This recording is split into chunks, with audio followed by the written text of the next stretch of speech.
Hey, who'd you talk to? What's going on? Good evening, and welcome to Legit Paranormal News. We have breaking news. I broke my face. Yes, this just in. I have broken my face. My name is King Miguel, and joining me as always is my co-anchor David Barr. David, how are you? I'm good. How are you, Mike? Very good, David. Besides the broken face. Other than that, angry. Can't wait till February ends. So normal for you then? Yeah, pretty much. Just basic. Yes. It is February 15th, 2023, which is 02152023 for the math geeks, which would get me 5 times 1 is 1 plus 2 is 7. 3 plus 2 is 5 plus another 2 is 7. Double sevens on both sides. Gonna be a lucky night. My name is King Miguel. I'm Dreamy David Barr. And now for our top story. All right. Mike, how about that Super Bowl? You mean the one where the Eagles lost by a field goal in the last couple of seconds that I completely predicted exactly almost, but I had it 34-31 with the Chiefs winning? I'm sorry. That one? Yeah, that one. Okay, that one. Okay, good. Same one. All right. Yeah. Oh, let me tell you something. I hate the Eagles, David. So I don't know if you can take my account into account, because I'll tell you this much. Who made the difference on offense with that reception and punt return? Do you remember the guy's name for the Chiefs? Kadarius Toney. Kadarius Toney traded to the Chiefs this year by the New York Football Giants. Now, cut to that holding penalty that everybody's talking about. The man who committed the penalty, James Bradbury, formerly of the New York Football Giants. So, I don't know, call it a jinx, call it a little bit of get even for what they did to us. Because, David, I don't mean to interrupt you, but the Philadelphia Eagles did 2 things. One, in the last game of a season, instead of playing Jalen Hurts, they put in, if you remember, Nate Sudfeld, who had gloves that looked like Mickey Mouse. And I remember saying to my son, as the ball snapped on his first snap, he's not going to be able to handle the ball with those gloves. And he fumbled it. And the Eagles proceeded to drop a game and lose it on purpose, and the Cowboys made the playoffs instead of the Giants. Now, David, the following draft, the Giants are at like 15-14. The Cowboys are 1 ahead of them. The Cowboys trade with the Eagles, which is never heard of. It's an interdivision trade. You don't do that. Yeah, that's a no-no. Eagles jump in front of the Giants and get Devonta Smith, which the Giants wanted. It was a payback for dropping the game so they can make the playoffs. It was so blatantly obvious. I hate both teams. I'm sorry. Proceed. It's all good. So I have a story about a massive disinformation campaign, and it's so bizarre and so out there. The more that I thought about it, the more it made sense to me. So what's a major food item that we associate with the Super Bowl and Super Bowl parties? Chicken wings, right? Yes. Now, during the big game, there's a National Chicken Council. I did not know this. Why would there be a National Chicken Council? I'm sorry. Why would there be a National Chicken Council? I don't know, but there is. And okay. According to the National Chicken Council, Americans eat about almost 1.5 billion chicken wings during the Super Bowl. A lot of chickens with no wings. Yes. Mm-hmm.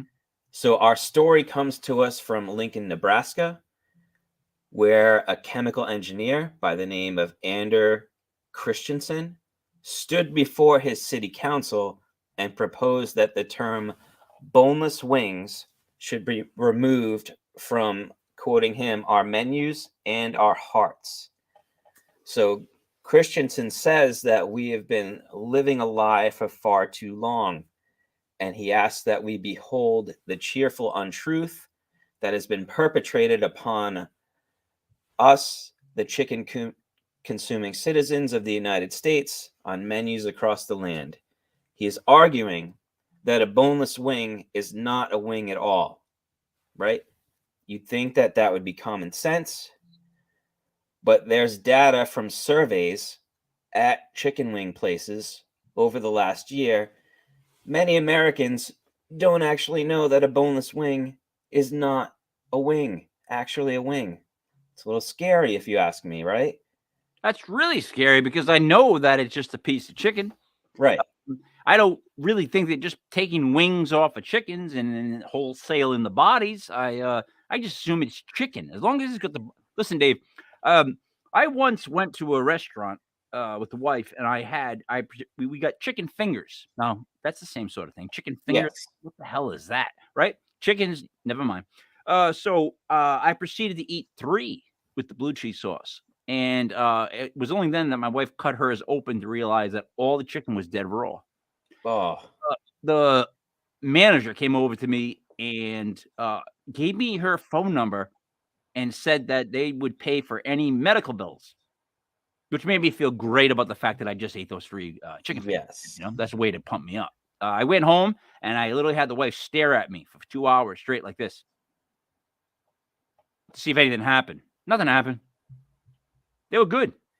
You got one of them there iron stomachs there, Mike. No, not at all. That's the funny thing. Oh, But I digress. all right. So again, people are buying into this lie because it is marketed so well. Now, when asked, of course, most people think it's part of the wing, right? Some think it's part of the thigh. Yeah.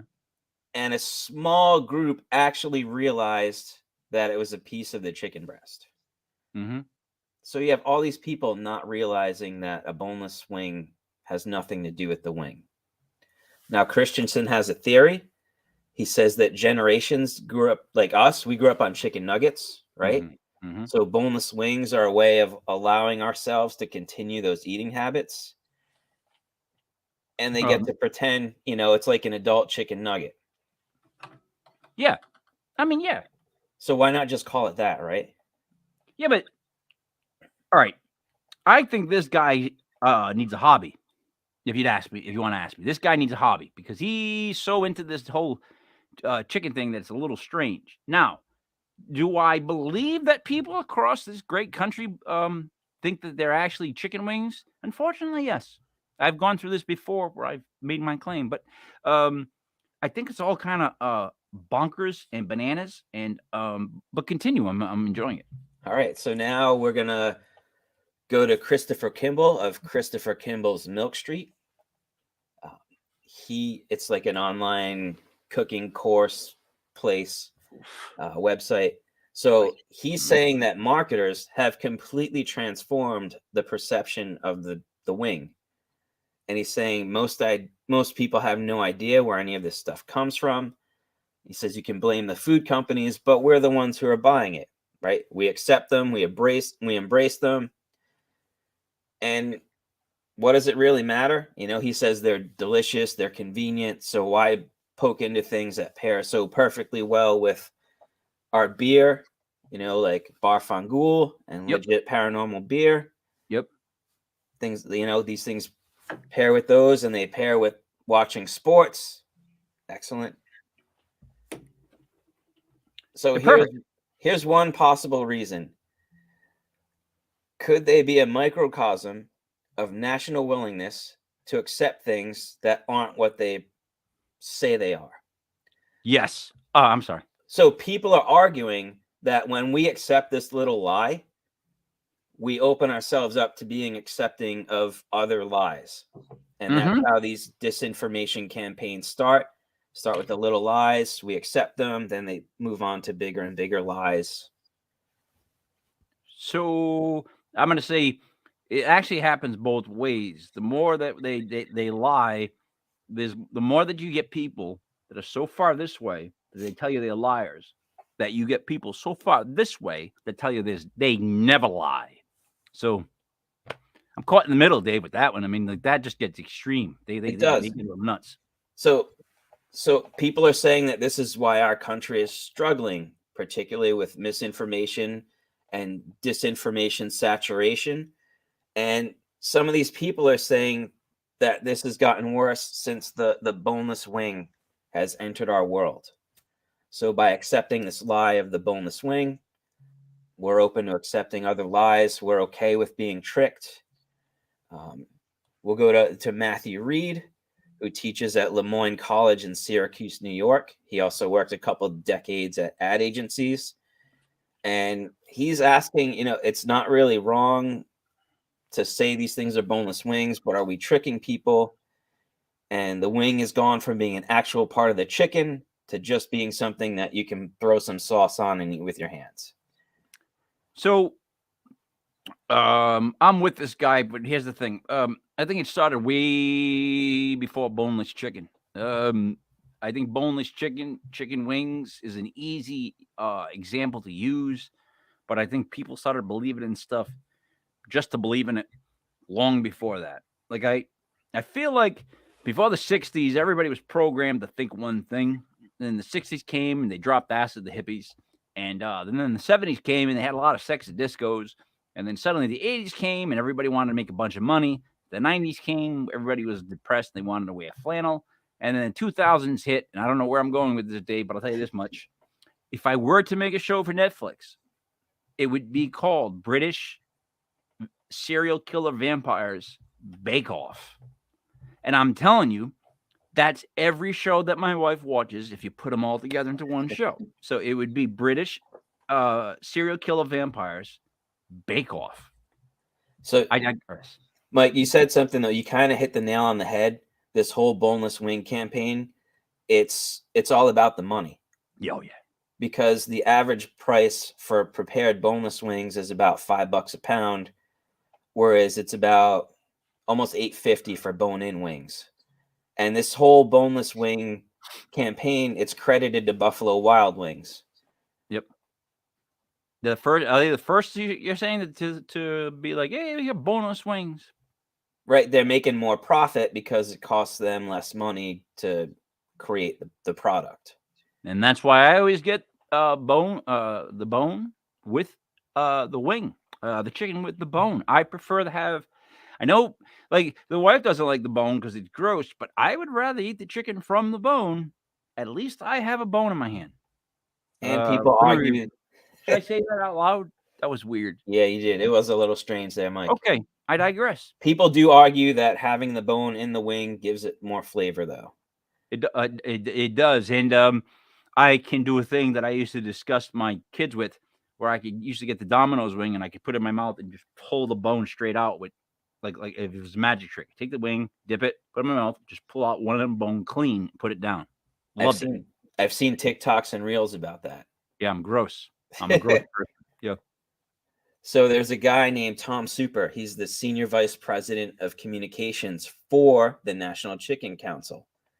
Now he cites the U.S. Department of Agriculture, and he says now that we have these boneless wings, it's a way to move more boneless, skinless breast meat that continues to be in supply until recently.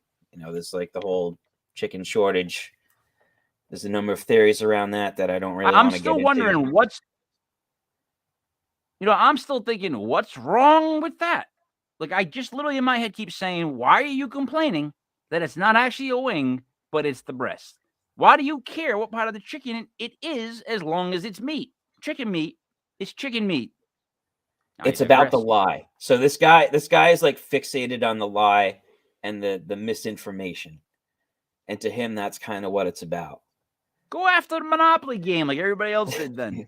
That was the most fixed thing I've ever seen in my life. Did you hear about that? That they traced every person that won the first, like, I don't know how many years to, like, be a relative of somebody that was working for, like, McDonald's. Do you realize they rigged that whole $1 million Monopoly thing, Boardwalk, for, like, they knew where the Boardwalk pieces got made. One guy picked them up and he distributed them sometimes to family members. It's phenomenal when you look into that kind of crap. It's what's a slippery slope? You can't just say that. That's a blanketed term. Everything I think I've said so far, Dave, might be a slippery slope.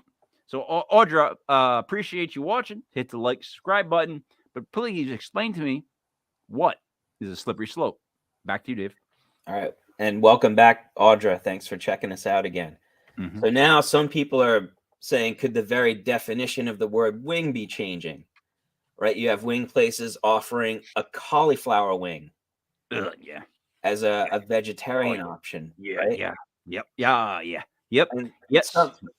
Some vegan wing recipes even suggest sticking a popsicle stick into the cauliflower to approximate having a chicken bone in your fried piece of cauliflower. I have another place they could stick that popsicle stick, Dave. And secondly, the wife has made a meal lately where it was like cauliflower instead of chicken. Here's the thing.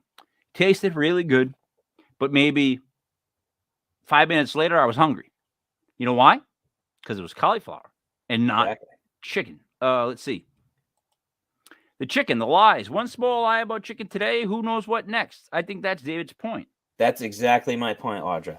How'd you know? How'd she know? How does she know? She's been listening. Okay. I guess she has. Back to you. So now we have Alexandra Plakius, who teaches at Hamilton College in New York. She's also the author of Thinking Through Food, a Philosophical Introduction. And she's arguing that now our idea of what a wing is comes from what we're told we're eating. So again, we're being kind of manipulated and deceived. And it's all these mini deceptions that are normalizing manipulation. So that's according to her. So is a wing now part of a bird? Is it a style of sauce? There's this ambiguity. And she's saying that it opens up room for deception. So not only with wings, but with other things in our lives. And look at these other mini deceptions that we, especially when it comes to food. Hold on 1 second, Dave. Which is a fish all right. Hold on a second. Because when you get, what's it called? The cod, not the cod. What's the one fish that you call it, and it's just whatever they got. It's when you order fish, there's a certain fish you can order that's like the house fish. It's like whatever they got. I forget what they call it. But these people seem like they need hobbies. Like they just all need hobbies, right? They're just going after this a bit too hard. Like there's so many other things that they could go after if they were really that serious, but they're actually going after chicken wings. Well, here's some other examples though, Mike. You have Dreamy, which is a fish, but now it becomes crab or lobster meat, and it's the imitation crab that's in the lobster in the California rolls, right? We have baby carrots, which are nothing more than carrots that are peeled and cut up. We have Impossible Burgers, which are just a bunch of plants and chemicals thrown together. Here's the question I got for you. They is it scrod, first of all? Yes. That's the fish that it's like whatever it is. Yeah. Secondly, with burgers. Now I've recently I saw a video of myself about 2 years ago, and wow, was my face fat. I'm currently at 175. I was 205 pounds. And it was all on my face. It was all on my face, my moobs, and my gut. Like nothing manly. There was nothing good about it, is what I'm trying to say to you. And watching myself, I don't even know where I'm going with this. I was watching myself. Where was I going with this?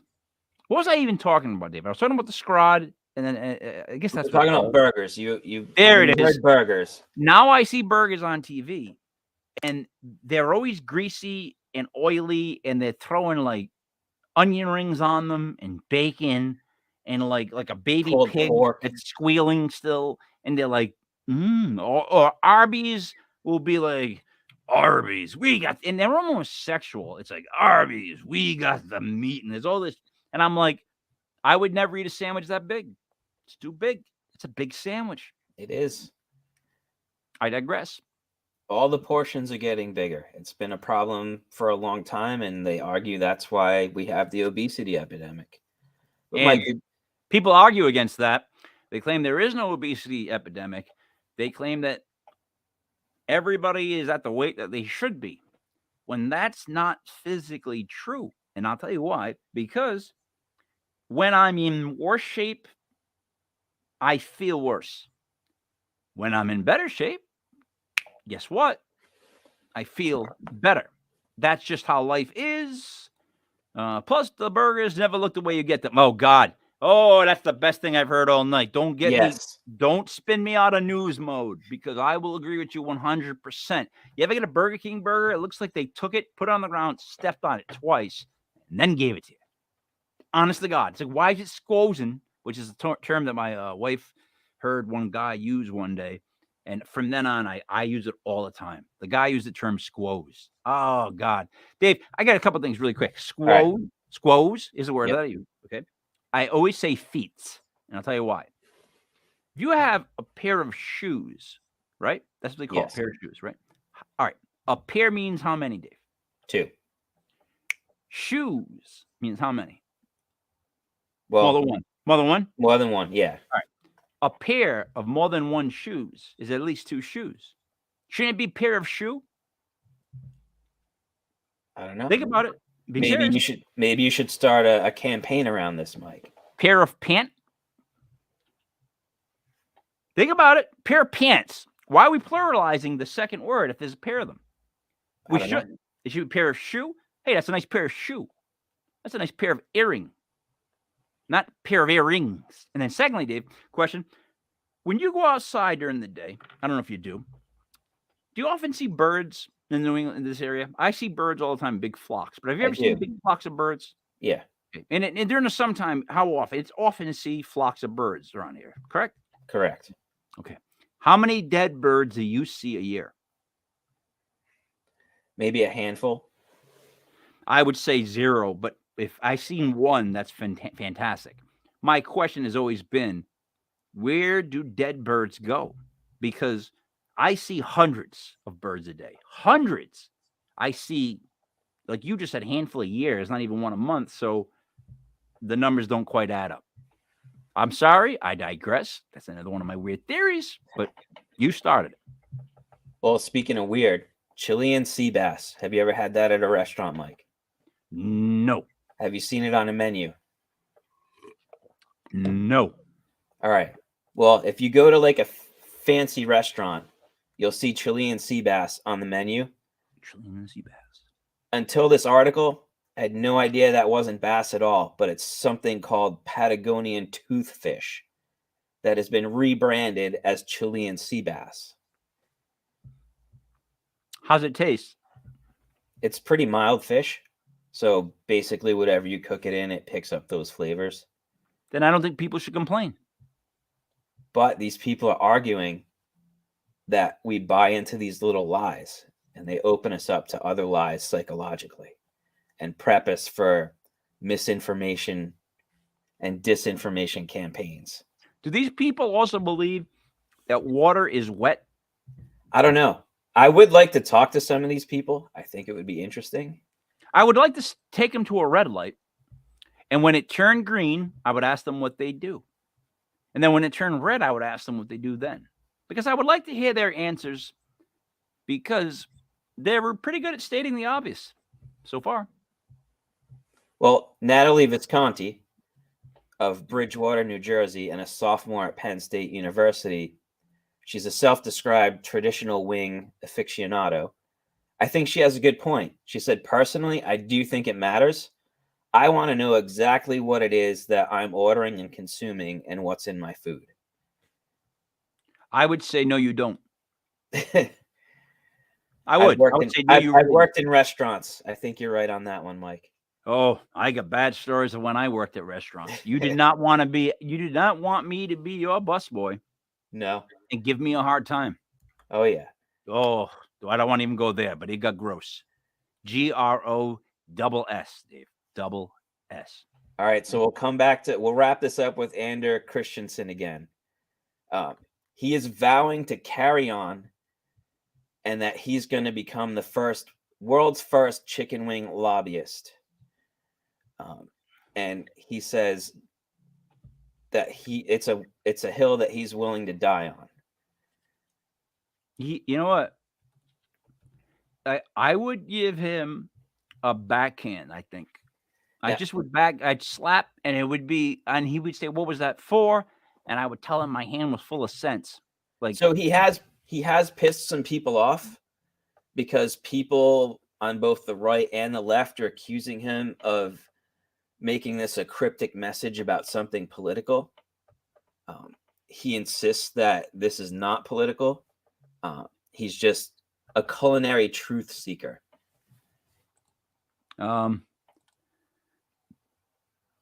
Hey, sir. I think he's a moron. I think he's a nitwit. Those are my personal opinions. They do not reflect the show, but I personally think he's a nitwit, moron, waste of time. That's kind of like me. You know, I fly the most kites in a year, and I get a trophy for it. Who cares? I'm not going to be on my deathbed thinking about, thank God I flew all those kites. Thank God my life stood for chicken wings. You know? Not at all. Either. But I do think there is something to the article that when we do accept these little lies, you know, how far are we, or how much are we willing to accept? Yeah. Well, you know what? I guess what I wanted to say about that was they've been lying to us the whole time. So the con trick has been on the whole time. If you are just coming around to it now because of chicken wings, then my friend, you are behind the 8 ball, because everything has been manipulated. If you don't go into something thinking it's manipulated nowadays, there's something wrong with you. I'm sorry, David. I've lost I don't disagree. That feeling. I don't disagree with you, Mike, and I do think that there has been a lot of manipulation going on for years and years. I just think it's scary that there are people in this country who don't realize that boneless chicken wings have nothing to do with the chicken wing. Yeah. That level of, I'm just going to say it, stupidity worries me. Yeah. Yeah. Well, I mean, yeah, of course it worries you, because they vote and they build roads and they do stuff. And, you know, you realize these people are doing things. They could be doctors for all we know. That dumb level, it transcends intelligence. It has nothing to do with intelligence. Some people can be really intelligent, but stupid as a rock. That's my thought. And that's my story. Great story, David. All right. I am getting word from our producer. We have Jet Fuel Gene Broida with us. Gene, how are you tonight? Hey, everybody. I'm doing fine as frog's hair split 4 ways. I didn't know what that meant, but Gene, there's been so much going on with UFOs, balloons, like things that had things hanging from them. All this stuff. You must be like Miss Pac-Man. I'm in hog heaven. Well, yeah, go ahead. I'm in hog heaven. Please let us know what you've learned. While it's so tempting to continue the 2-week running narrative on Chinese spy balloons, not a spy balloon, I have another topic tonight, which has also resurfaced in the news in February 2023. I covered this story in February of 2020, interestingly enough, so 3 years ago. And this was published in this was published in survivalupdate.com, which is now defunct, killed by the plague. But the title is "This UFO Abduction Was No Fish Story." And let me just lead off with this. One of the most well-documented and equally extraordinary UFO abduction cases comes from Pascagoula, Mississippi. 2 men, 19-year-old Calvin Parker and 42-year-old Charles Hickson, went night fishing on October 11th, 1973. Let me pause, and I want to share a picture of these gentlemen. Did you say October 11th, 1973? I did indeed. I was And a are you newborn seeing baby. these gentlemen, I hope, out there No, in viewer land? give me 1 second, Gene. But I wanted to state to you, I was a newborn baby of only maybe about what 9, 10, 20 days old when this happened. Oh, thanks for sharing. I wanted to make sure I felt young for one time in my entire There they are. career. There they are. Give a guy a chance, Gene. I digress. Okay, so these two gentlemen, these hopeful anglers, had cast out from a pier in the Pascagoula River, and the fish weren't biting. The men felt frustrated.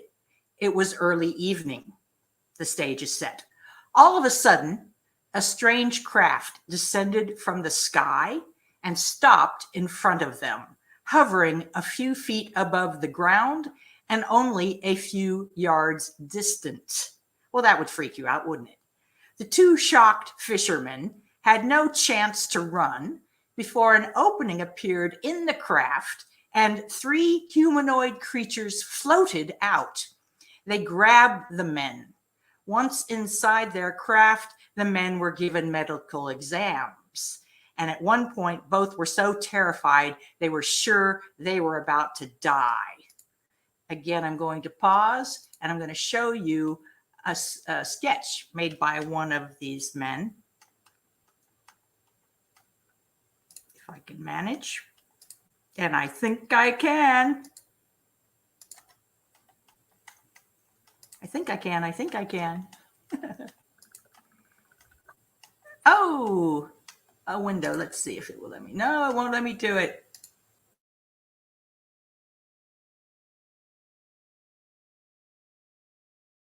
Oh, and I may be able to figure it out later.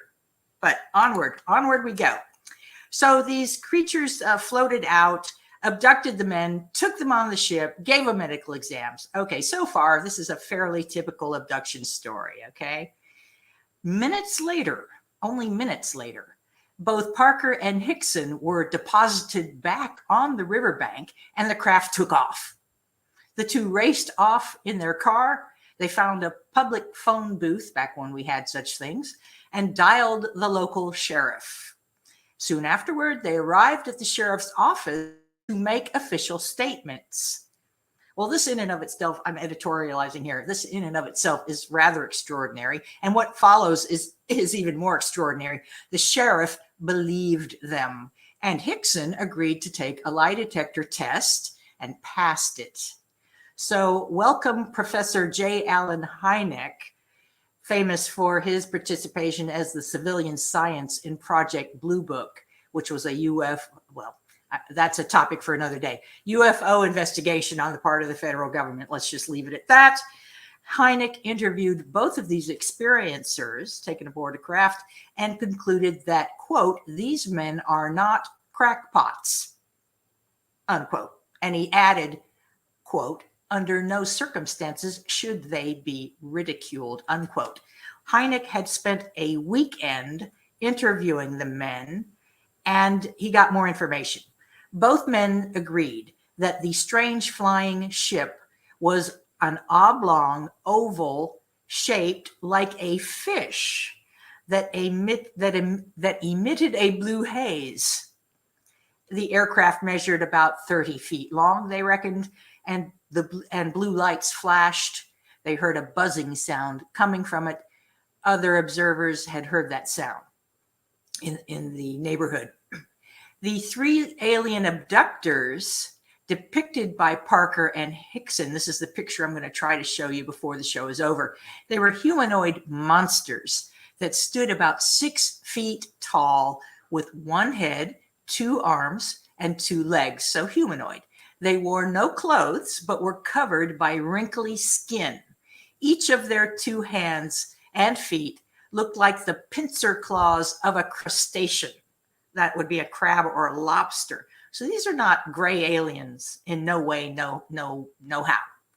The head had no human features, no eyes, no ears, no nose, no mouth. Instead, spoke-like projections jutted out from the front, back, and both sides of the faceless head. That would be terrifying. The men saw these bizarre things, these beings float completely upright a few inches above the ground. Jackson County Sheriff Fred Diamond attested that the pair were mortified, quote, scared to death and on the verge of a heart attack, unquote. Now, after the story broke, Hickson gave public lectures and talk show interviews, and he self-published a book in 1983 titled UFO Contact at Pascagoula, should you want to look that up. Hickson, Charles Hickson, died of a heart attack. This is the first guy. He died of a heart attack at age 80 on September 9th, 2011. That was 2 days before the 9/11 attacks in the U.S., should you care for such trivia. Parker, the other guy, began attending UFO conventions in 1993, so much later. And he started a television production company called UFO Investigations to air serious UFO accounts. In 2018, so rather recently, Parker self-published his version of what happened all those years ago in a book called Pascagoula, The Closest Encounter, My Story. Parker is alive today, and as of the time of this writing, 2020, made his last speaking appearance the year before in 2019. Okay, all well and good. Fast forward to the present, and now I can share a story. This is where that first photo of the two came from, the Daily Mirror out of Britain. Great for alternative news, I have to tell you. This is the Mirror. And here is Calvin Parker today. Let me make this a little bigger. Not bigger. Here's Calvin Parker today. I'm sure this is the Pascagoula River. In fact, the pier where they were, I'm sure that's where that is. Hey, Gene, can I make a quick comment? I don't mean to interrupt. Certainly, you are, but go ahead. Go back to that last photo. He should not wear that type of shirt. It does not hang on his moobs very well. Back to you, Gene. Hey, I'm not here to argue. I'm here to report. We'll argue after I report. How about that? I ain't here to judge. Okay, so more detail about this story, which is already pretty darn fantastic. Okay, so it's been 50 years. By the way, this was published recently. This is just a few days ago. I saw the date. Here it is, 21 February. Oh, that was last year. So this is not breaking news. This is from a year ago. But be that as it may, a year ago, Calvin Parker, then 58, so now I guess he'd be 59, he said that when he was abducted at age 19, probed by the lobster claws, they showed him visions of the future where he foresaw a plague and World War III. So I'm not going to go into a lot of detail, but basically Parker is saying now that he was warned about this plague that was going to be a plague. and he says it's going on now. That was a year ago. I don't think I need to say the word. I think we all know what plague we're talking about. Okay, not mumps, not measles, not any of that stuff. We know what I'm talking about. He said it gets even worse. I'm not going to go too far in this because this guy's a real naysayer. Apparently, he's a Debbie Downer, and he says that these aliens told him it's bad and it's going to get worse. Kill millions. Here, I said I wouldn't do it, but I'm doing it. Kill millions, cause food shortages, and people will fight and steal each other. We're seeing it now. It gets worse. Family against family, friend against friend. There will be a time when it will be impossible to trust anyone. Well, that doesn't sound like very much fun, but that's the bleak future that this abductee paints. And back to you. What do you think? What do I think? Oh, boy. All right, couple things. I think a bunch of things, actually, so this is going to take me a second. And I'm going to try to see if I can get this picture up, so take your time. All right, so food shortages. Predicting food shortages in the future where people end up fighting over food. Boy, that's a real stretch. I don't know how he came up with that one. Boy, maybe he watched the movie. Then I realized what bothered me really quick, and that was, David, do you ever call the doctor's office and it says if you're having a true emergency, please call 911, and then it tells you everything else? Yes. Why? Why bother? If I was really an emergency, I would call 911. I don't think there's a person out there that does not know to call 911 in an emergency. I don't think anyone calls the doctor if it's a true emergency. So I think they're speaking to the same people that eat the nuggets. Now, on the voicemail, when someone says, I will return your call at my earliest convenience, does that not bother you? It bothers me because what they're saying to me is when it's convenient, they'll call me. You got to call me when you can, not when it's convenient. All right, last. David, have you ever owned Comet, the Comet cleaner? Yes. Have you ever put it in the back of the cabinet down below the sink? Yes. And then for some reason opened the cabinet door and somehow the Comet made it to the front and spills over on the floor? Like it kind of has a mind of its own. Have you ever seen that happen? There's always some Comet that manages to get out of that canister somehow. You can put it in the very back of the sink area, on the bottom of the sink, and I promise you that within, I don't know the dates. I don't know, maybe that's 28 days, paranormal 28 days. Maybe it is. I don't know.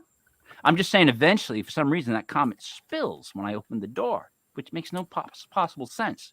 But all I know about Comet is that it spills on the floor and I have to clean it up. That's what I use it for. I use it, I guess, to clean the front of the sink. Yeah. Yeah. Hey, Dave, I broke my face. I know. I don't know if you knew. A hard shot. I took a really, by the way, are you seeing this thing? No, I did not. Do it?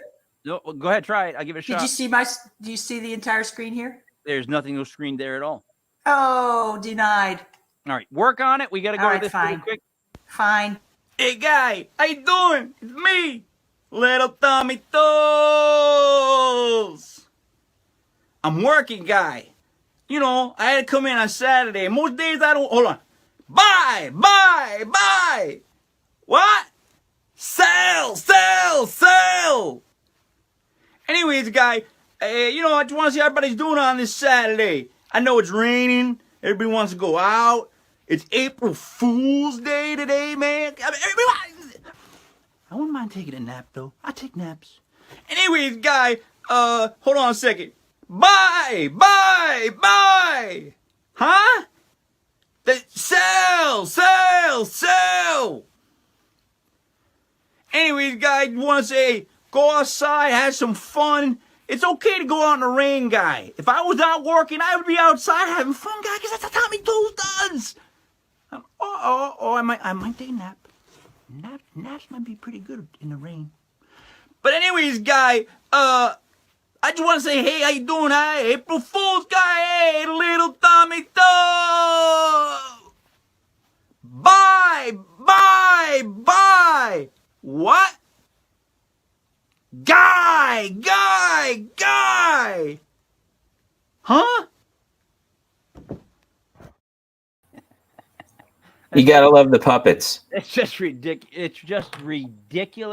Hold on. We got a comment. I think the crustacean appendages are interesting. I think it was theorized that crustaceans are the only species that can live in any environment.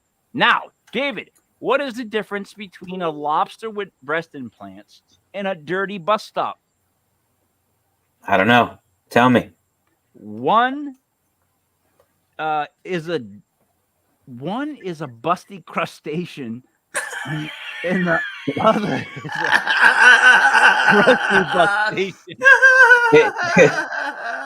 You know, the whole crustacean thing, like, you remember He-Man and the Masters of the Universe? Yeah. And they had the one guy, and he had like the giant claw. He was like Claw Man. Hey, I think I can share this. Can you hear me? Yes, we can. G, 1 second. By the way, yeah, go ahead, David. Okay. No, it just made me think of like Claw Man from by the way, Universe. One comment, Gene, before you continue. Yeah. David, He-Man universe was I would have loved to been in that thinking room. They were like, he's got lobster hands. What do you want to call him? Lobster Man. We're gonna put a skunk thing on his head. What's his name? Skunk Man. Like, that was the most. I mean, they didn't even bother to think. Beast Man. Frog Man. This guy. He's He's just whatever he is. Garbage man. What? Gene, back to you. Gene, I have a question Can you for see you. this? Oh yeah. Here, let me make it big. Bigger is better. We all know this. Okay, October 1973. Pascagoula, my bad. Pascagoula, Mississippi. Approximately 6 feet tall. It's got these, remember, no eyes, no nose, Man had no mouth. eyes out of his head, man. These spiky things coming out of its head and lobster-like claws floating above. See that somebody even did shadowing there. Isn't that's amazing. I'll tell you what, if something like that floated toward me, I would need to change my undergarments. I got a question. 2 questions, actually. 1, isn't it weird how aliens have gotten taller over the years as basketball players have also gotten taller? And people have gotten taller. I see where you're going with no this. offense. In 1973, they're talking about a 6-foot person as if that's gigantic, right? Well, I did the Oculus the other day. I put the Oculus on, and they made me do a measurement. My arm was all the way out. I had to touch the floor, top of my head. The thing measured me completely. It was the scariest thing I ever seen. It came up in millimeters, in inches, whatever. 6'1", which I have never claimed. I always say I'm 6 feet because I'm 6 feet and like 8 out of 12 or something like that. And that's, as a basketball player, you don't round up. You stay to what you are. Anyways, that's not very tall. But back in 73, that was gigantic. Nowadays, when you see an alien, it's like 6'4", 6'5". Secondly, how do you know an alien's 6 feet tall if it's floating and you don't know how far off the ground it is? Because it's dark. I don't think it was dark. I think it was dusky. Okay. Even in dusk. They were on the ship with them. How far off the ground was he? Inches, 2 to 3 inches. Dave, you see where I'm going with this? These guys were probably 6 feet tall, or they're comparing the height of these creatures to themselves, and the real comparison is not even to a human, but to other kinds of aliens alleged to be abducting people at that time, especially, and those were gray aliens which are short, described unilaterally as short, even though they vary in height amongst themselves. They're not 6 feet tall. I've never heard of a gray alien being 6 feet tall, although somebody probably has somewhere, and somebody will dispute that. But they're noted to be short. They have the elongated heads. They have the gray pallor. They have the buggy almond eyes. They have a slit for a mouth and maybe little holes, but no ears protruding out. So it's the cover of Communion by Whitley Strieber. That it's that picture of the gray alien that most people think about when they think about alien or alien abduction. But these guys saw something I've never heard described in any of the literature. I've never heard of this species of alien before. That's curious. I'm not to say it has never been mentioned and that my research has been exhaustive, because neither is true. But these are not your run-of-the-mill ETs. They did typical things. They did the probe, right? Well, and they showed images. They showed visions to the abductees that frightened the bejesus out of them. If you were back in that time period and you fast forwarded and they were showing you 50 years in the future, 100 years in the future, think of how much has changed. Okay. And it would be shocking. It's all these stories are shock stories, right? Agreed. But Gene, here's what I got to say. So now I just want to paint this picture so we see both sides of this. By number? If I ask, what 2 decades did the most acid? What 2 decades would you say? I would say the 1940s and the 1980s for abduction. The most acid? Did the most acid? The 1940s. No, I'm not asking about aliens. For sightings. I'm not asking about aliens. I'm asking about doing drugs. Which decades dropped the most acid? Oh, well, that would be the 1960s and the 1960s. 60s and 70s, basically, right? Here's where I'm going with this, Gene. Okay, you gotta use small words. It's from the 60s to the 70s, right? From the 60s to those 2 decades, the 60s and 70s are known for the most psychotic drugs. Am I correct in that? Absolutely, and in fact, CIA operations to promote those into the culture as well. Word, but One check me flew out. over the cuckoo's nest, Ken Kesey. Word, but check me out.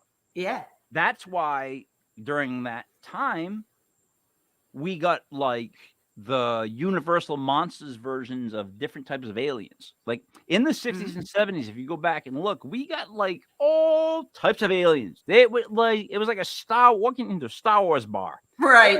All different types. That's at least what they said. And then since then, it's been more the gray alien. At least that's what I've seen or heard from people, right? Almost to the point where I think the gray alien, when we finally get to talk to him on like a talk show, is going to be offended that we used him as an alien. Like, why my head? There's so many other different types of aliens. Why our heads? That might be an issue someday, Dave. Maybe there are some species of aliens that are noted to be tall, including blue avians, blue bird-like creatures that I could cover on another occasion. A fascinating story. Don't know if I could keep it to 10 minutes. It just goes on and on and on. And yes, somebody might have made all this up. Yeah. And one would say, well, why would they do so? People have a lot of reasons for what they do, sometimes no reason for what they do. I find I get great satisfaction out of researching these cases. And there are so many of them that share similarities, such as what happens after you're abducted, the buzzing sound that people hear when they see a craft. There's a lot of details that correlate. But did it really happen? I just saw a headline. Some bright Harvard psychologist did a study on the physiological effects of a person recounting a UFO story case and comparing brain waves and other metabolic measurements to the same kind of recounting of a veteran recounting, say, a battle situation, a battle scene. And I didn't read the article. I would imagine they're going to see some correlations there because both are high stress situations. It is possible that the imagination can dream up all this stuff. It is possible that these gentlemen cooked up a story, or they shared, if not a hallucination, who knows what. There was talk about one of them had a dream and told the other one, and they said, hey, it's a great story. Let's spin it. Maybe we'll never know for sure. But this guy, Parker, who's still alive, is still prophesying doomsday to the mirror, right? So we know that's going on. So, Gene, let me just correlate that to what Dave was saying in his first piece. So now, if I wanted a UFO video to look silly and goofy, this is just what I would do. Like, say Dave had a video of something, and I was like, I want to make it look ridiculous what he captured. Then I might make fake videos that are obvious and are buffoonish, so that therefore my videos make his video seem ridiculous. You see where I'm going with this? So not quite, but all right. Well, continue. stay with me. Go on. Stay with me. Dave, you're talking about how they're using the nuggets to convince people all these things subliminally, right? Okay. Right. Well, that's what this is. That's what this is that I'm talking about. That's what this whole thing is about. That's what the whole thing is. It's all, of course, the plan. It's all a what? It's all.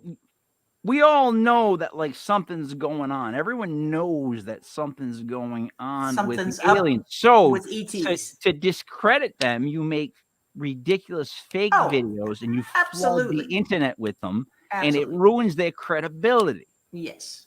You see what I'm saying? I'm not saying that's going on allegedly. I'm saying if you wanted to ruin any bit of evidence, all you got to do as like a organization, quote unquote, allegedly, is create so much like ridiculousness that when people see it, they go like, come on, that one's and then you're like, the minute you see one that's so like, it's like me doing Dave doing a magic that's real and cutting to me, and I'm like, and there's nothing, I'm doing nothing. It makes him look like he really wasn't doing a magic. You know what I mean? Yes, indeed. And that's part of the CIA ongoing operation, or at least it was ongoing until perhaps last year. Project Common Sense? The modus operandus, the standard operating procedure up until recently, has been on the part of the CIA and all of its sub-agencies and agents, people, to deny, discredit, and ridicule. That's what they do. And they deny, no, it isn't. No, it didn't. No, it wasn't. No, you weren't. They the discredit. gonna you get were easier. drunk, you were stoned, you're no good, you lost your job, you were stressed, you David. had battle fatigue, and then David. they ridicule. You must be crazy to believe in UFOs. Discredit. Go ahead. Because with the rise of deep fakes, so if people don't know what that is, as technology increases, they're able to feed computers video footage and audio footage of people, and the computer can generate an exact replica of that person and use their voice and make them do and say things that that person has never done in real life. For example, it just happened to James Gunn.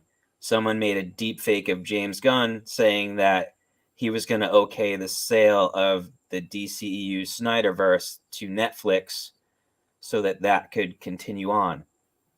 And now he never said those things, but here is a video and an audio of him saying those things. So people are going to take their computers and they're going to make alien footage. They're going to make UFO footage, and it's going to get harder and harder to figure out what's real and what isn't.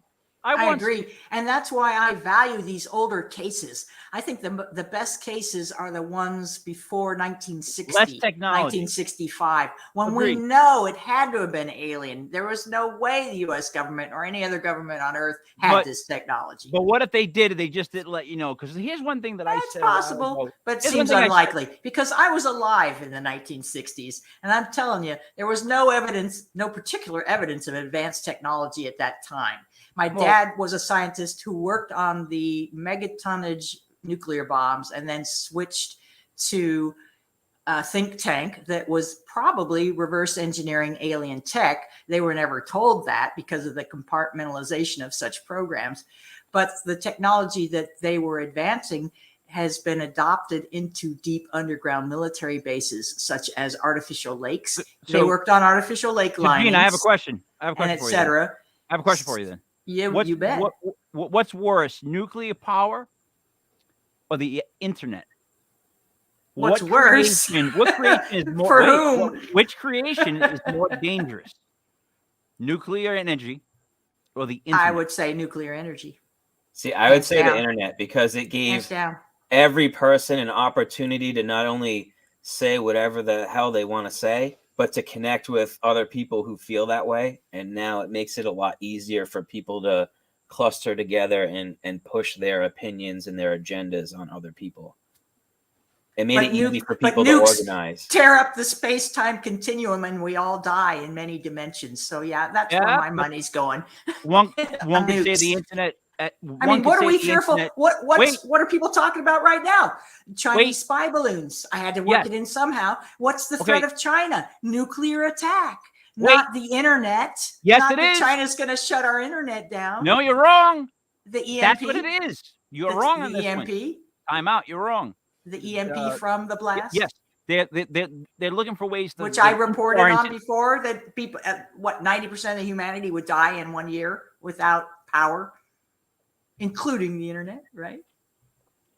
So, Gene, what I was trying to say was the balloons might be to ruin and take over the internet or the electrical system or drop our electricity.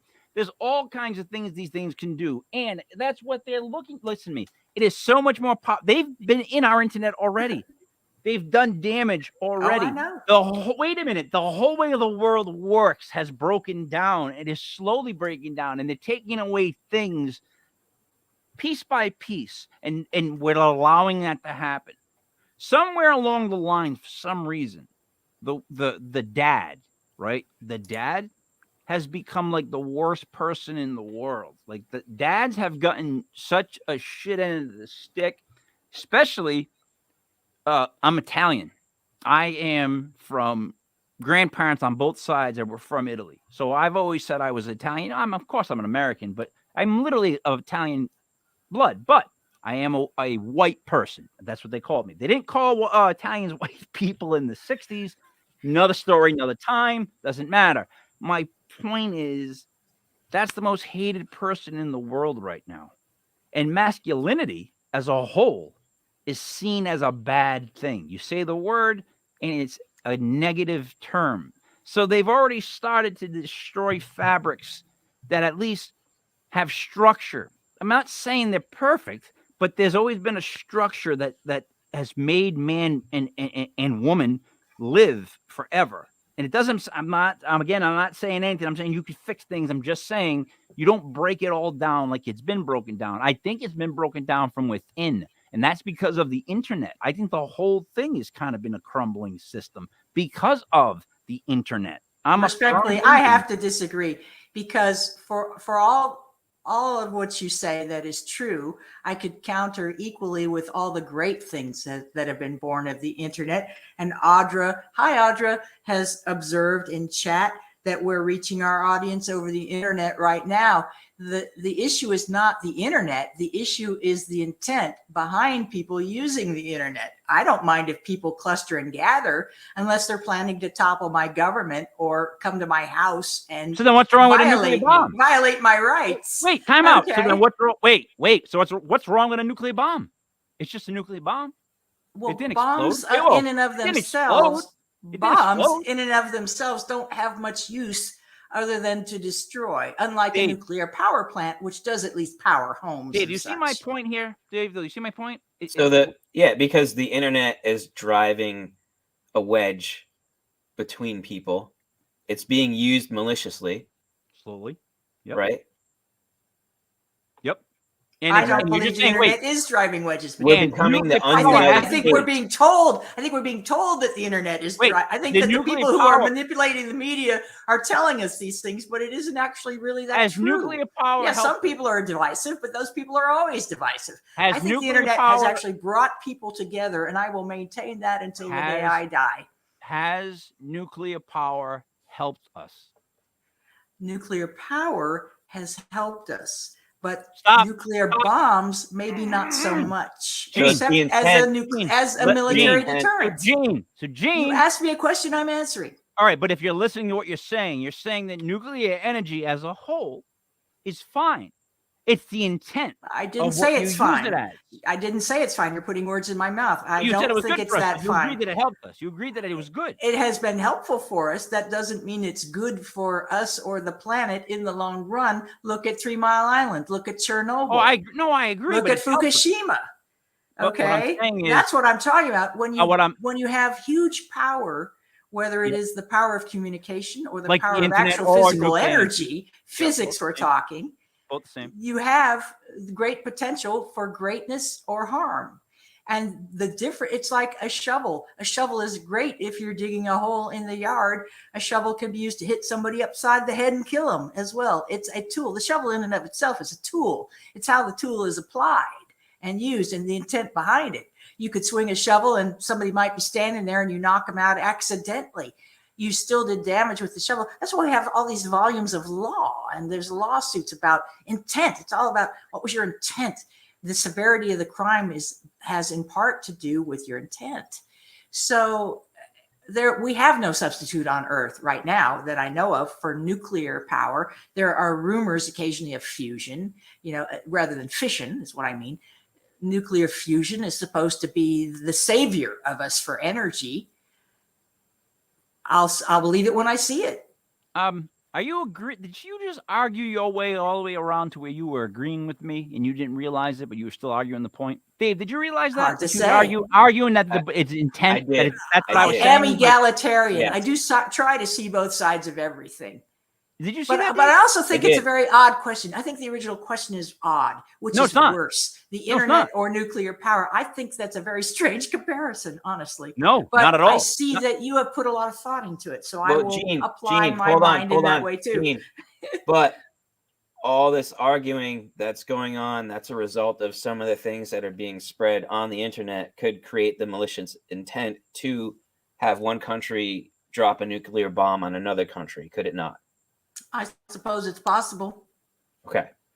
But for example, in the 1960s, Abbie Hoffman published the infamous book, Steal This Book, which it was a catalog basically of how to overthrow your local government or any government. The Anarchist Cookbook is what I mean. I'm talking about not Abbie Hoffman, but separate publication, the Anarchist Cookbook, which was a compendium, a compilation. It was at the time of Abbie Hoffman. But the Anarchist Cookbook gave recipes for building all kinds of outrageous devices. And at the time, hippies were reading it and anarchists were reading it. I'm sure the government was horrified. Who's to say how many people followed directions in there? But at the time, with Richard Nixon in charge as president, a lot of people were really fed up with his treatment of average people who were just trying to express themselves and be groovy, baby. So, but Gene. But we believe in free speech. So should we ban the anarchist cookbook? We believe in free speech. Should we ban the internet? So I don't know. So in the year 2023, the internet is used to be able to do things to kids, to peoples, the groups that is just completely unknown. In other words, don't misunderstand that while something really bad is being created and evil or whatever you want to call it, something else is always going on the other side. So while we're all worried about all this stuff, I'm trying to say that the internet from the inside out has become a thing that is more dangerous. That's a weird thing to say, but I stand by it. Dave, do you understand what I'm saying, at least? I do. I see that point. I agree with you. Because I've seen it. I guess that's the problem. Because here's the way. So Audrey just said the only good way to use a bomb is to not use it, though.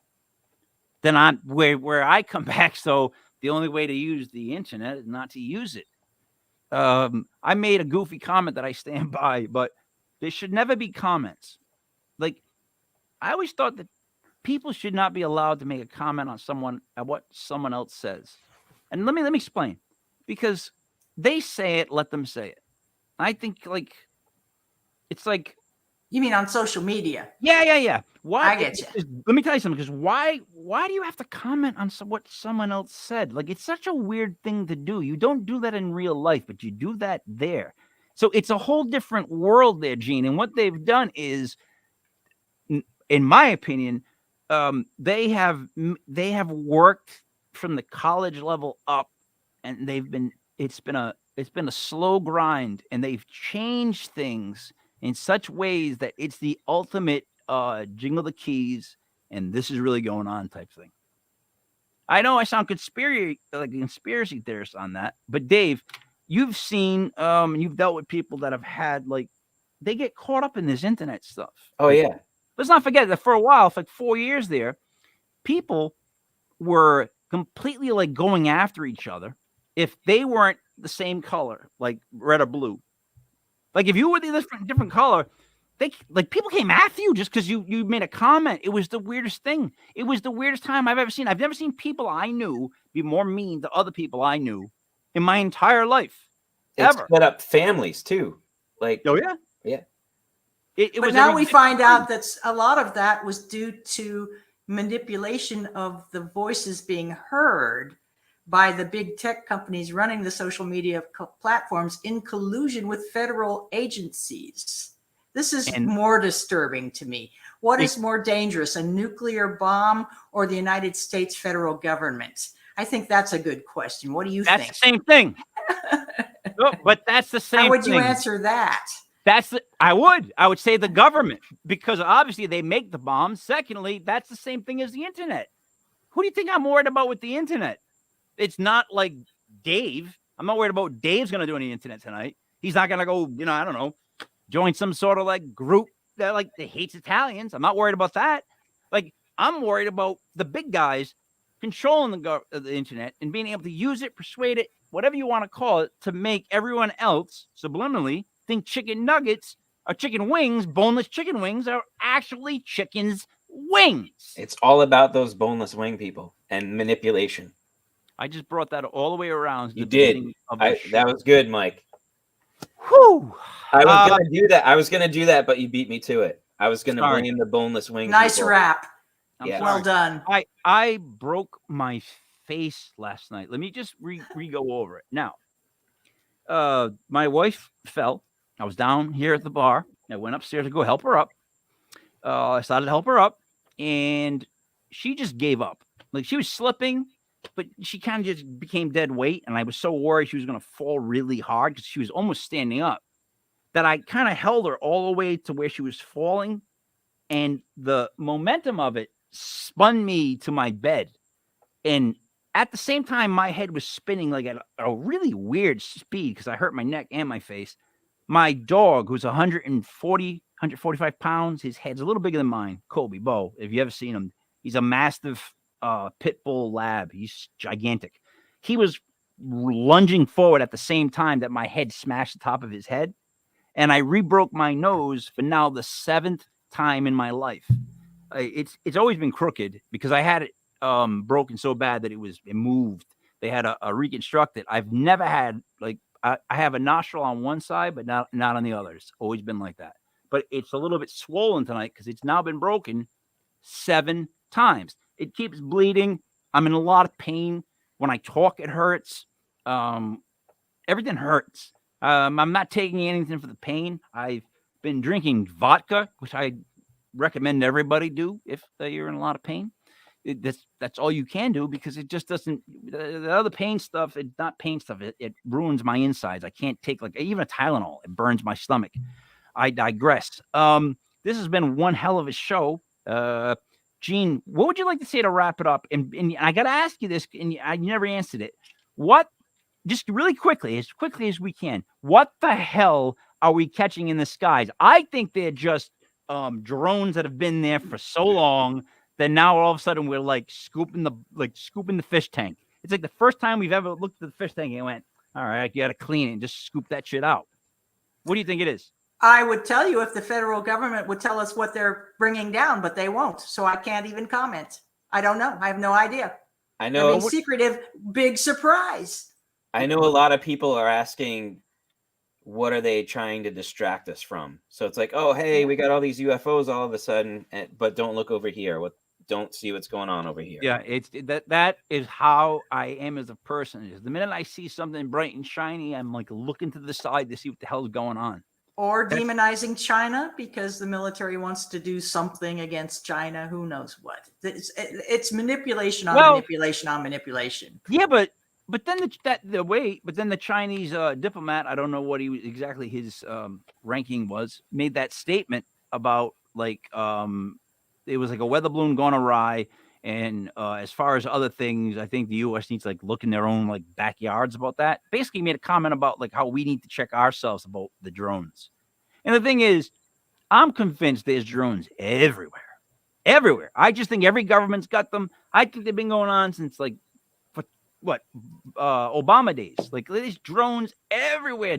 Like, don't start acting like you don't know what these things are and you've never seen them before. I think that's my issue. I think that's right, because as I said last week, the not a spy balloon, those balloon objects originating in China have been spotted in 4 or 5 countries over the last 2 years. So these are not a new phenomenon. What's new is apparently that they've escaped. The U.S. military would have us believe they've escaped detection until 2 weeks ago. That's alarming. All the billions and trillions of dollars we spent on the U.S. military, on NORAD, and they can't detect a small object in the sky with intent to spy. There's something wrong with that picture. There's going to be a Northeast one. Like I'm waiting for one of the Northeast because I don't think it's harder to fake something or do something over the Northeast. I think Northeastern people are more like angry, grouchy people that look at the sky and they'll see something. Like you can fly it over the Northwest because there's nobody there. You know what I'm trying to say? Like it's we're more dense area population wise. Yep. So it's harder to trick us. I'm just saying, look, all of a sudden you're finding all these things. Like it can't be coincidental, and don't tell me it's all of a sudden a new like armada of like then here comes all these different like shaped things flying over from the Northwest because nobody can see like behind the curtain, which is basically the Northwest where nobody lives. My father-in-law is actually he was an Alaskan state trooper. They named the gymnasium at the state trooping complex after him. It bears his last name. He came up with his own form of martial arts that was actually recognized. It's cold weather, hand-to-hand combat. And what I'm trying to say is he's from the Northwest. He'll tell you there's nobody there. Like, there's nobody that lives in those areas where they claim all this stuff kind of originates. Well, they did now with the Hudson, but what other stuff, I'm just saying, like, the first kind of stuff, that's the, if you ask me, hey, Mike, I want to fly something into the country, what's the best area to fly in where nobody will see me? I'll be like, dude, come through Canada and go through the Northwest. There's nobody there.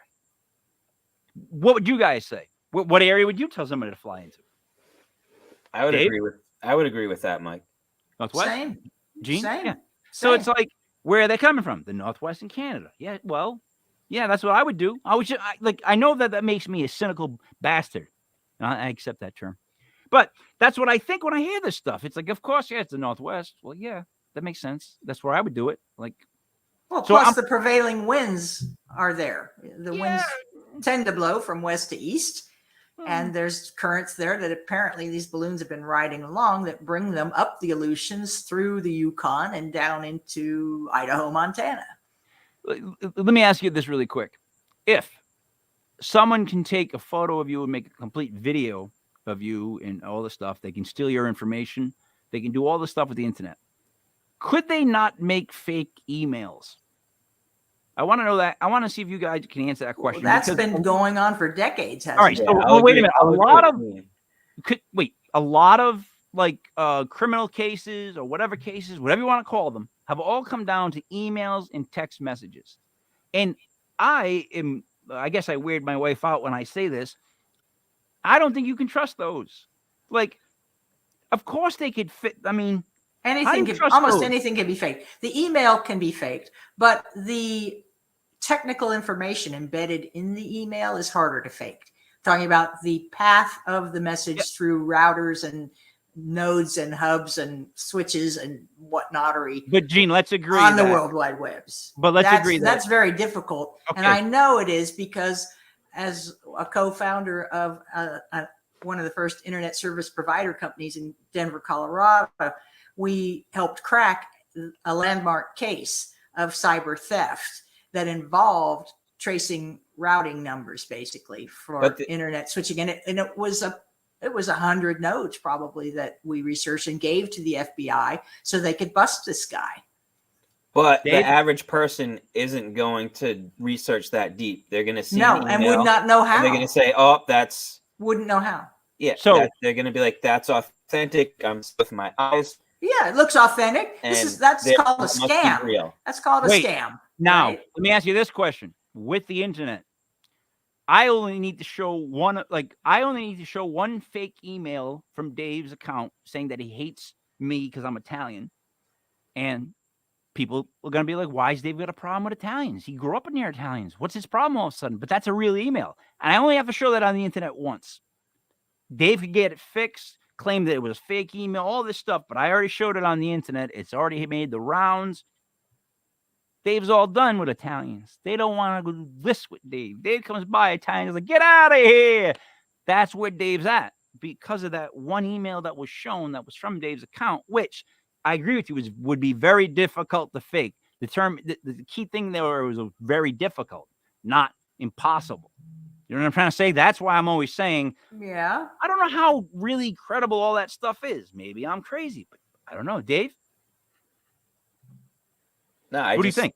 Like you said, and there are cases where even someone who's been accused of something, where some kind of crime, even though they've been proven innocent, just the fact that they were accused always leaves that in the back of people's minds. That person's life is never the same just from that accusation. Yep.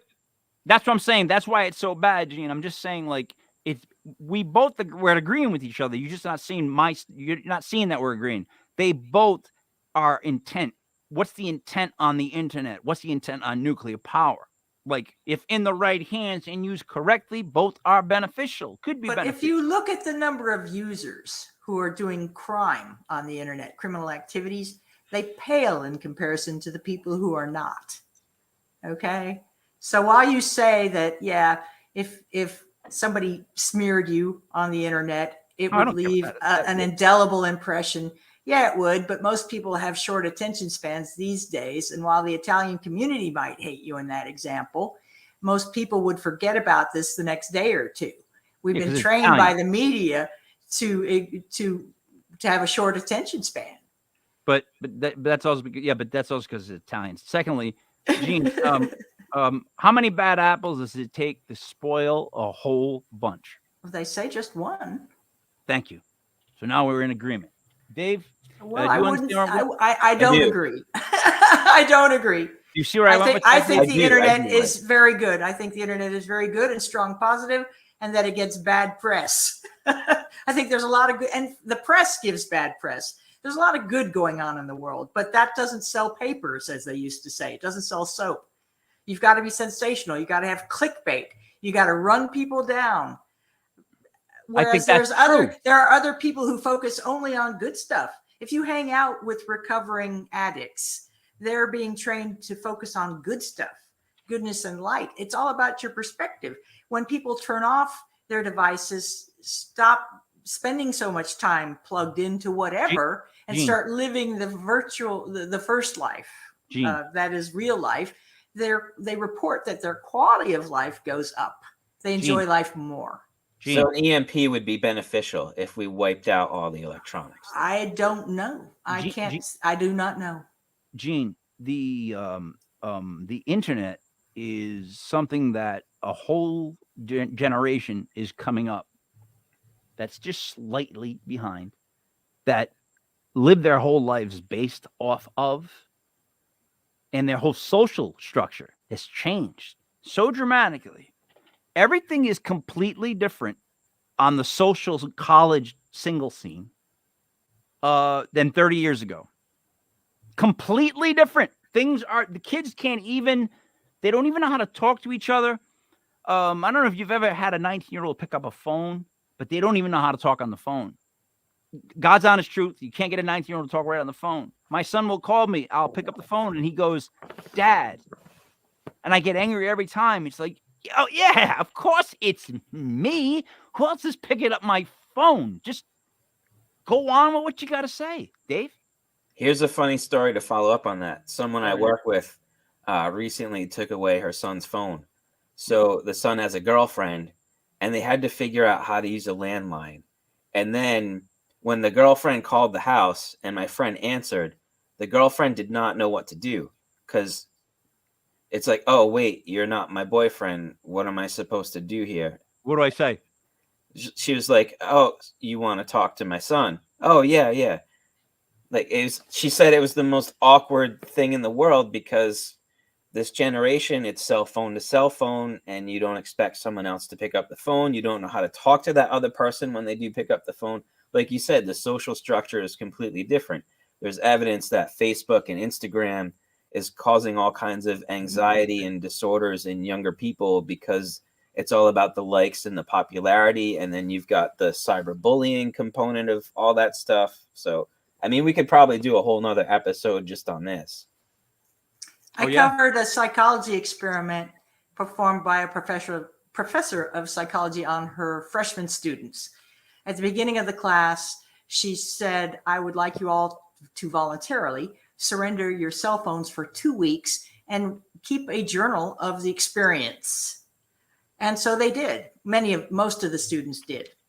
And they had trauma. They started with trauma.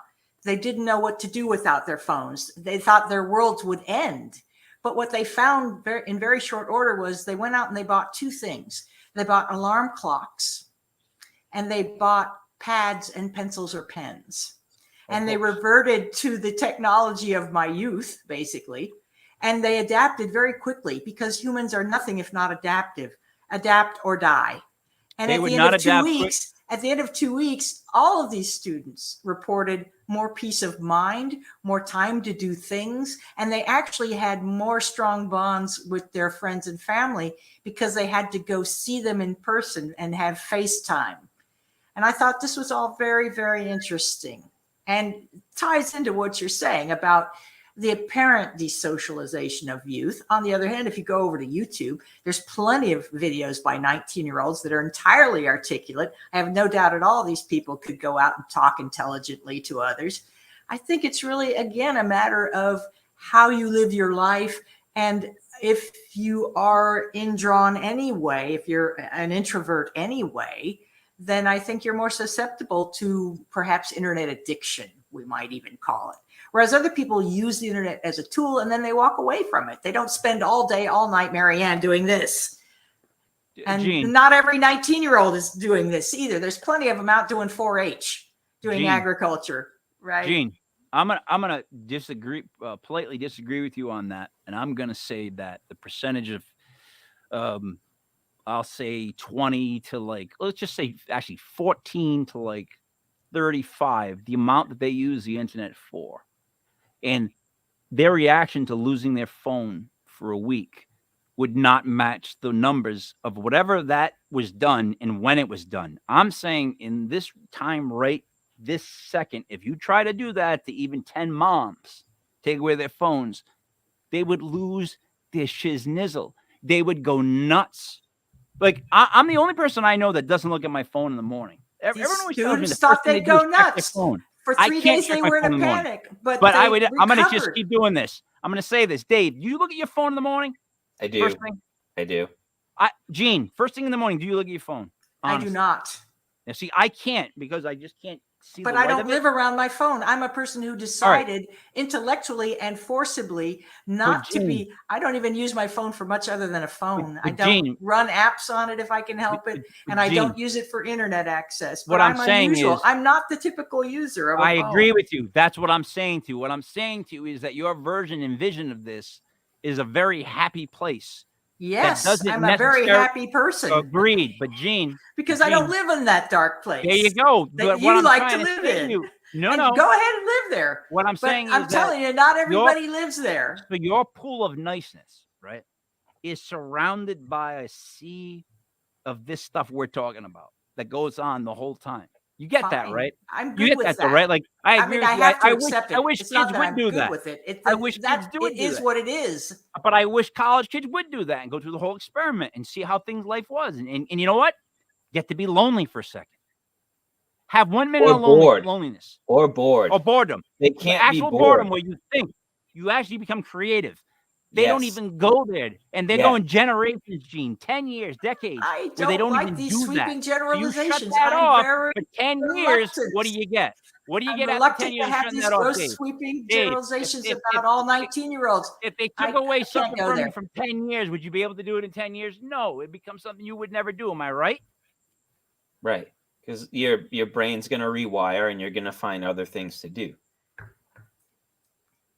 Exactly. So I'm telling you, the experiment would never work nowadays. I'm not going to condemn all 19-year-olds with a sweep of my hand on a radio show, on a podcast. I'm not going to do that. Gene, I'll agree with you on that one.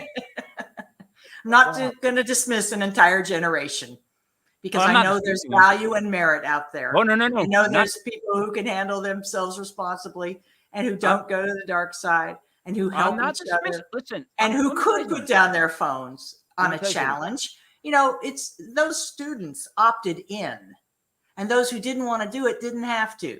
That's quite different from somebody coming into the classroom and saying, put all your phones in the basket here. I'm taking them by force. That would be upsetting. So because you hadn't made provision for it. You didn't have warning. That would be disturbing. Yeah. Doesn't that now change the whole thing you just told us? Because we didn't know that they voluntarily gave their phones. I told you at the beginning. The teacher said, I want to run an experiment. And if you want to do it, you can, but you don't have to. And almost all of them did it. That was what was interesting. All right. I thought they all did it, Dave, for the class. Did you not come away thinking that?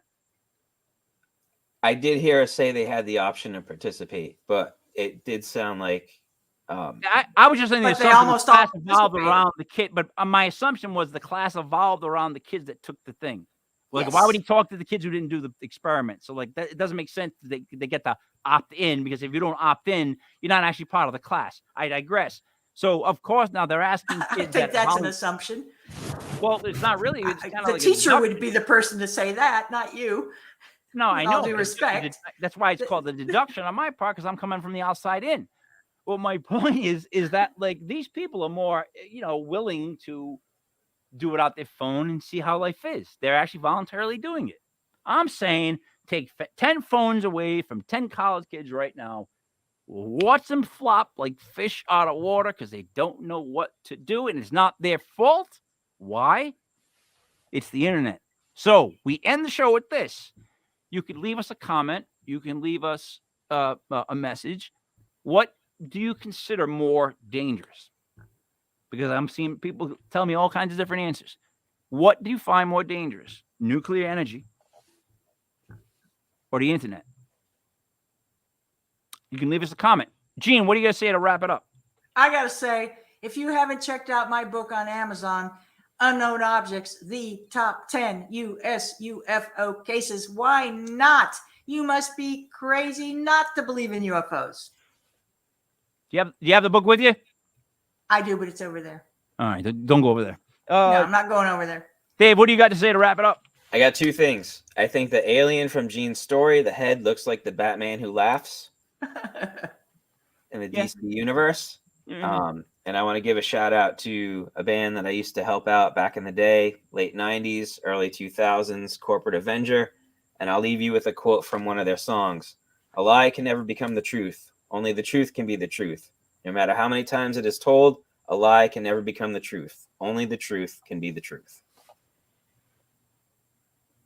Yeah. I could argue against that, though, or for it, just because I'm in that mood. See, what happens is when you break your whole face, like when you fracture this and you can just kind of move it on your own right now if you wanted to, and then it bleeds, it goes down the back of your throat. You get like, what's the word for it? Cranky? Yeah, I think I use the word cranky a little bit. But no, I have nothing to say to wrap it up. If there's nothing else to say, I'll just give it the once around. For Jet Fuel Gene Broida, for Dreamy David Barr, it is me, Mike Leopard King, Mike Elvis was legit. Paranormal news brought to you by legitpodcast.com. Please tune in tomorrow at 8:05 for legit paranormal clips. Thank you.